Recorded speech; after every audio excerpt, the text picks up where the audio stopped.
So first off, soil in the Antelope Valley is just bad. It is hard pack, sand, rock. You can't dig in it very well. You need a drill to get through it, and that's how it is out here. One of the things that I like to do with with our specific type of soil and how we plant at the nursery, whether it be starting with seed or cuttings or transplants. I'll start with the seed first. I use this right here. Oh my gosh, that's heavy. This guy, Sunshine Mix number 4. Can you guys see this okay? Yes. And if any point too, I'll set it down like outside if you guys want to snap a picture of the bag. You can pick this up at Lowe's, Home Depot, or you can go to any websites. We usually work with Grow Generation. They have a lot of this in stock. But I start off seeds with this. We fill up the cells with this mix. Really easy stuff to use. It has everything you need on it. On the back side, if you want to snap a picture of it, it has all the ingredients. But it has all the stuff like natural soil, perlite, vermiculite, peat moss, all the stuff, the soup, basically you need to get that seed going. So this is a really good thing to start off with if you're going with seed. If after that, when we transplant, what I like to use is, I call it a 60-40 mix. And all that is basically 60% native soil, so the horrible dirt we have out here, and then 40% just either artesia or any type of compost mix. Now with the compost mix, generally I go 60-40 because you want your plant to be acclimated to the soil you're going to plant it in. So I put more of our native soil in, and then the 40% mulch, or I'm drawing a blank again. It's been a long day. Sorry. Yeah, thank you. So that right there will, whatever you put in the ground out here, that will get you ahead of the game right off the bat. The other thing that most people ask me about is they say, oh, I picked up these beautiful plants from Lowe's or Home Depot, which they have beautiful stuff. They have flowers growing all over the place. The problem is they usually pick up all their stuff from Fillmore. Fillmore is just perfect for growing. You get that sea air that comes in from Ventura, and it dissipates just enough to where it's not too cool, but it's not too warm. The soil is just rich. Everything grows great out there.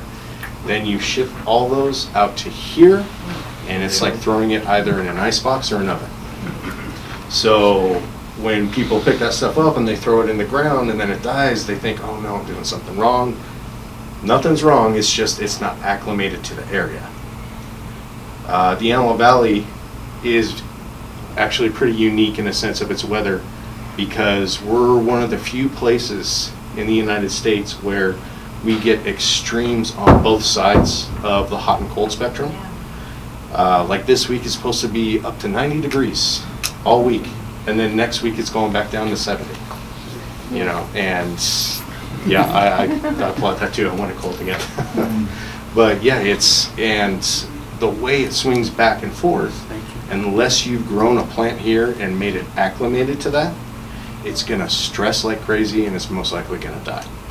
Which most cases when you pick up plants from Lowe's or Home Depot, again, don't get me wrong, I'm not saying they're bad, it's just their plants that they pick up just weren't grown here. So at our nursery, everything that I have there, I've grown from seed or cuttings, and I basically make it run the gauntlet. I throw it out there, and if you can't survive, I'm not going to give it to the public. So everything is already acclimated. So you can drop it in the hole with the native soil and let it deal with the hot and cold, and it'll be perfectly fine. One of the other things I like to do, back with this heavy bag,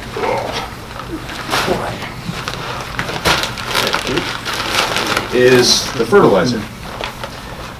This, I always use just a straight triple number, 15, 15, 15. You can go down to 14, you can go up to 16. But you want it to be all straight 14, 15, or 16s for your fertilizer. Usually you want to go time release. Time release is always great so that you're not having to go out every 2 weeks and put this on your plants. Generally, time release will last about 3 to 4 months. Makes it a lot easier. You can pick this up pretty much at any Lowe's or Home Depot.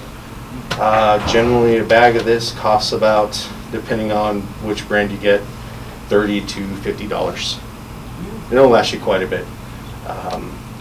So like a small plant like this right here, about a teaspoon of this will do well.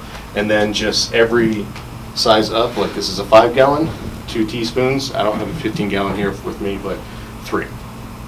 Do that if it's time release every 2 to 3 months. Yes? What would you use different, what's the difference between the 14, 14, 14, and 15, 15, 15? It's the actual ingredients that are inside. When you have the straight numbers 14 through 16, that means it has a higher nitrogen count in it, and that's what you want in your plants. You want a good level of nitrogen. Oh, okay. You And- always use the 15, 15, 15? I'm sorry? You always use the 15, 15, 15? That or close to it, yeah. You'll see other stuff where it'll say like 28 and 12. That's like for very specialized things. You know, oh, I'm growing a plant that came from South Africa or something like that. Now out here, you don't need to do that. Yes? Yeah. You said to put, just dump a teaspoon in and you leave it and water it? or- Yeah, you just dump it right on top of the, or at the base of the plant.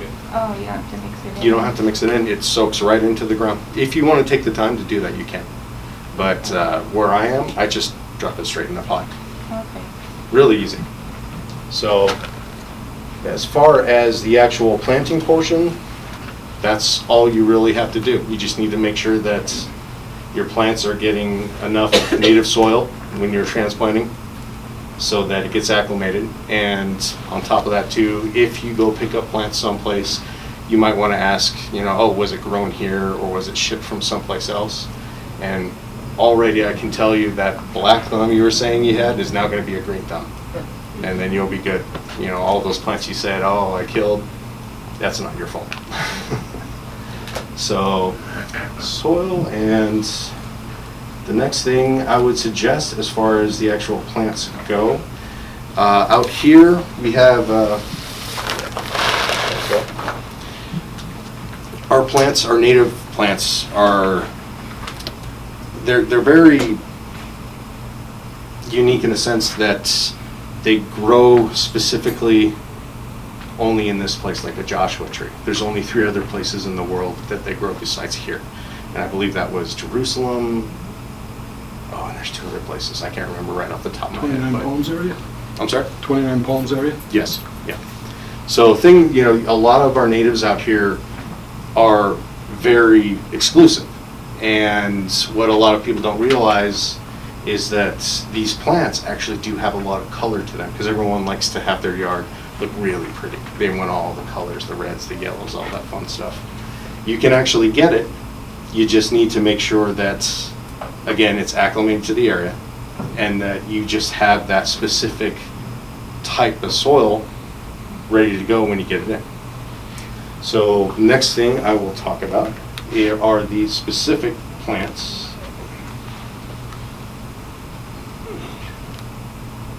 I jumped ahead of myself there. Well, actually, I'll go there. I'll first, I apologize, getting ahead of myself. I'll talk about what we actually have at the nursery, what we offer there. So we